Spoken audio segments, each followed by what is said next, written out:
नमस्कार दोस्तों, आप सभी का स्वागत है। काफी समय बाद आज मैं वापस आपके लिए एक हार्ट टचिंग स्टोरी लेकर आया हूं और मुझे पूरी उम्मीद है कि यह कहानी आपके दिल को छूकर जरूर निकलेगी।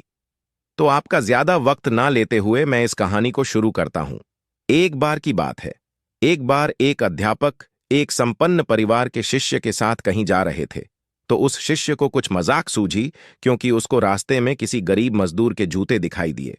उसने अध्यापक से कहा, गुरुजी, अगर हम इन जूतों को छुपा दें तो कितना मजा आएगा। अब उसको तो मजाक सूझ रहा था, लेकिन गुरुजी ने कहा कि नहीं, गरीब इंसान के साथ इस तरह का भद्दा मजाक करना ठीक नहीं है। उसने कहा, क्यों ना, हम इन जूतों में कुछ सिक्के डाल दें और देखें कि इसका इस गरीब गरीब मजदूर पर क्या प्रभाव पड़ता है। उन्होंने ऐसा ही किया। जैसे ही मजदूर अपना काम करके लौटा और उसने एक पांव अपने जूते में डाला तो उसको कुछ कठोर सा महसूस हुआ। उसने अंदर हाथ डाला तो उसको कुछ सिक्के दिखाई दिए। वह थोड़ा आश्चर्य में पड़ गया।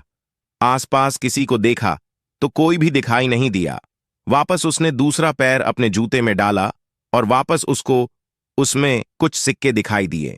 अब दोनों जूतों के सिक्कों को उसने अपने हाथों में रखा और प्रभु की तरफ इशारा किया, हे प्रभु, पता नहीं किस भले मानुष ने ये सिक्के मेरे जूतों में छुपाए हैं, लेकिन जिसने भी छुपाए हैं उसको मेरी दुआ है ताकि इन पैसों से मैं अपने बच्चों और पत्नी के लिए कुछ खाना और दवाइयां ला सकूंगा। और इतना बोलकर वह चला गया। इस बात को शिष्य और अध्यापक दोनों सुन रहे थे।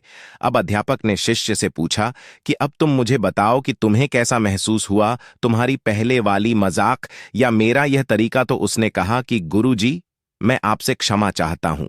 अब मुझे समझ आ गया है कि सच्ची खुशी किस चीज में है। जब हम किसी की मजाक उड़ाते हैं तो हमें कुछ पल का आनंद मिलता है, लेकिन इससे हमें बद्दुआ मिलती है। लेकिन अगर हम किसी की मुश्किल परिस्थिति में मदद करते हैं और जिसकी भी हम मदद करते हैं उसको भी नहीं पता कि हमने उसकी मदद की है, लेकिन अंदर ही अंदर हमें पता है कि हमने उस इंसान की मदद की है। यही सच्ची खुशी है। जब हम दूसरों को खुशी देते हैं तो हमें सच्ची खुशी मिलती है।